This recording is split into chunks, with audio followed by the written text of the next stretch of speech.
सभी विद्यार्थियों को मेरा प्यार भरा नमस्कार। हिंदी पखवाड़े में हमने संधि पढ़ना आरंभ किया है और पिछले 2 दिनों में हम स्वर संधि और व्यंजन संधि पढ़ चुके। तो आज हम पढ़ेंगे विसर्ग संधि। पहले ये समझना आवश्यक है कि विसर्ग संधि है क्या। देखिए, विसर्ग से स्वर या व्यंजन के मेल से जो विकार उत्पन्न होता है उसे हम कहते हैं विसर्ग संधि। विसर्ग संधि के कुछ नियम मैं आपको बताना चाहता हूं। अगर विसर्ग से पहले ई या ऊ हो और विसर्ग के बाद र हो तो ह्रस्व ई या ऊ दीर्घ ई या ऊ में बदल जाते हैं। यहां देखिए, ये ह्रस्व ई के बाद विसर्ग आया है और विसर्ग के बाद र। तो देखिए, विसर्ग का लोप हो गया। विसर्ग का लोप हो गया। जब भी कभी आप ऐसी बात देखें कि ई या ऊ के बाद अगर आप ये देखते हैं कि विसर्ग है और उसके बाद र है, तो संधि करते समय हमेशा विसर्ग का लोप हो जाएगा, विसर्ग गायब हो जाएगा। यहां आप देख रहे हैं विसर्ग नहीं है और ये जो मात्रा थी, ये जो स्वर था, ये दीर्घ हो गया। यहां ह्रस्व ई था, यहां पर दीर्घ ई आप देख रहे हैं। इसी प्रकार आप यहां देखिए, नि रोग निरोग, दो राज दुराज। देखिए, ये ह्रस्व ऊ है और ये दीर्घ ऊ है। विसर्ग का लोप हो चुका है। क्यों? क्योंकि उसके बाद र आया था। दूसरा जो नियम है ना बच्चों, इकार या उकार के बाद अगर विसर्ग आए और विसर्ग के बाद क ख प या फ हो, याद कीजिएगा, क ख प या फ हो, तो विसर्ग श में बदल जाता है। यहां विसर्ग का लोप हो रहा था, यहां विसर्ग में बदलाव हो रहा है, विसर्ग श में बदल जाता है। यहां देखिए, देखिए यहां आप इकार के बाद विसर्ग देख रहे हैं और उसके तुरंत बाद क। अब वो व्यंजन याद कीजिए, क ख प फ, चारों में से कोई आए। यहां क आया है, यहां देखिए प आया है और सभी में विसर्ग बदल गया है। किसमें? श में। यहां देख लीजिए, यहां देख लीजिए और यहां देख लीजिए। नि पाप निष्पाप। तीसरे नियम पर आते हैं। विसर्ग के बाद च छ ट ठ या त थ आए। देखिए, यहां हम बात कर रहे थे विसर्ग के बाद अगर र आए और उससे पहले इकार हो या उकार हो। यहां हम बात कर रहे हैं कि विसर्ग के बाद च छ ट ठ या त थ आए तो तीनों श क्रमशः बदल जाते। यानी कि मैं ये कहना चाह रहा हूं कि च और छ बदलेगा श में और ट और ठ बदलेगा श में और त और थ बदलेगा स।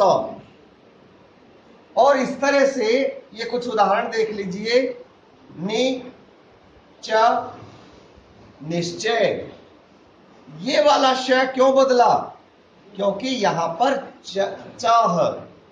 अगर यहां पर आया होता छ तो भी च और छ के बाद श ही रहता है। अगर अब यहां देखिए ट आया है तो यहां कौन सा श लगाया, यही अंतर है। और देखिए यहां क्या आया तो त की वजह से यहां क्या लगाया सौ, ये अंतर है। दुस्तर, तो आ के बाद अगर विसर्ग आए और विसर्ग के बाद क ख या प फ आए, क्या बताया हमने, आ के बाद विसर्ग और विसर्ग के बाद क ख प या फ, चारों को याद कीजिएगा। तो विसर्ग जो का त्यों रह जाता है। अब विसर्ग का लोप नहीं होता, ना ही वो बदलता। देखिए 3 स्थितियां याद रखनी है। किसी स्थिति में विसर्ग लोप हो जाता है, किसी में विसर्ग बदल जाता है, तो किसी में विसर्ग जो का त्यों रह जाता है। तो विसर्ग जो का त्यों केवल तब रहता है जब आ के बाद हो विसर्ग, यानी कि विसर्ग से पहले आ और विसर्ग के बाद क ख प या फ। देखिए अंतःकरण, अब ध्यान दीजिए, यहां आप ध्यान दीजिए हलंत नहीं है, हलंत नहीं है इसका मतलब स्वर है आ, इस व्यंजन के साथ स्वर है, क्योंकि यहां हलंत तो है नहीं। तो इसका मतलब ये हुआ यहां पर है आ और आ के बाद आया है विसर्ग और विसर्ग के बाद आया है क। और अगर आ के बाद विसर्ग आए और विसर्ग के बाद क या फिर ख या प या फ आए तो विसर्ग हटता नहीं, जो का त्यों रहता है। यहां देखिए, यहां देखिए अंतःकरण, प्रातः काल, ये देखिए, ठीक है। यहां भी क्योंकि प आया है इसीलिए विसर्ग को हमने हटाया नहीं है। अब आगे देखिए, आ के बाद विसर्ग आए, लेकिन विसर्ग के बाद य र ल व या ह आए। अंतर देखिएगा, विसर्ग से पहले तो आ यहां भी आ रहा है और विसर्ग से पहले आ यहां भी आ रहा है, लेकिन यहां विसर्ग के बाद आया क ख प फ, इसलिए विसर्ग को हमने हटाया नहीं। लेकिन यहां पर विसर्ग के बाद आया य र ल व या ह। देखिए ह र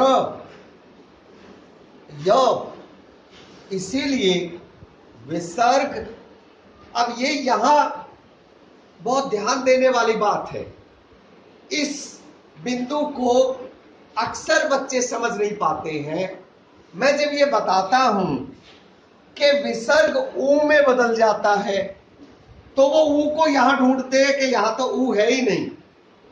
लेकिन एक बात समझिएगा, विसर्ग ऊ में बदला और उस ऊ की संधि हो गई आ से, और आप पढ़ चुके हैं गुण संधि में, याद कीजिए स्वर संधि में वो 5 प्रकार, गुण संधि में आप पढ़ चुके हो कि ऊ और आ मिलकर हो जाता है ओ, इसीलिए यहां आप ओ देख रहे हैं। दरअसल विसर्ग तो बदला ऊ में, लेकिन ऊ और आ मिलकर हो गया ओ, इसीलिए मनोहर, मनोहर। इसी तरह से यहां विसर्ग बदला ऊ में और ऊ के साथ आ मिलकर हो गया ओ, मनोरम। इसी तरह से मनोयोग। समझ में मुझे उम्मीद है समझ में आया होगा बच्चों को यहां तक, और अगर यहां तक समझ में आ गया हो तो फिर हम आगे बात करते हैं। आ के बाद विसर्ग आए, यानी कि विसर्ग से पहले आ आए। दूसरे शब्दों में हम इसे यूं कहें, विसर्ग से पहले आ आए और विसर्ग के बाद तीसरा, चौथा या पांचवा अक्षर आए। अब आपको ये खुद गिनना है, तीसरा, चौथा, पांचवा अक्षर क्या है? का, खा, पहला दूसरा हो गए। इसके बाद तीसरा गिनिए, ग, घ, य। इसी तरह से टा, ठा हो गया पहला और दूसरा, और फिर उसके बाद वही तो ये सारे अक्षर हैं, ये रहे तीसरा, चौथा, पांचवा, तीसरा, चौथा, पांचवा, तीसरा, चौथा, पांचवा। तो जब विसर्ग से पहले आ और विसर्ग के बाद तीसरा, चौथा या पांचवा अक्षर आए तो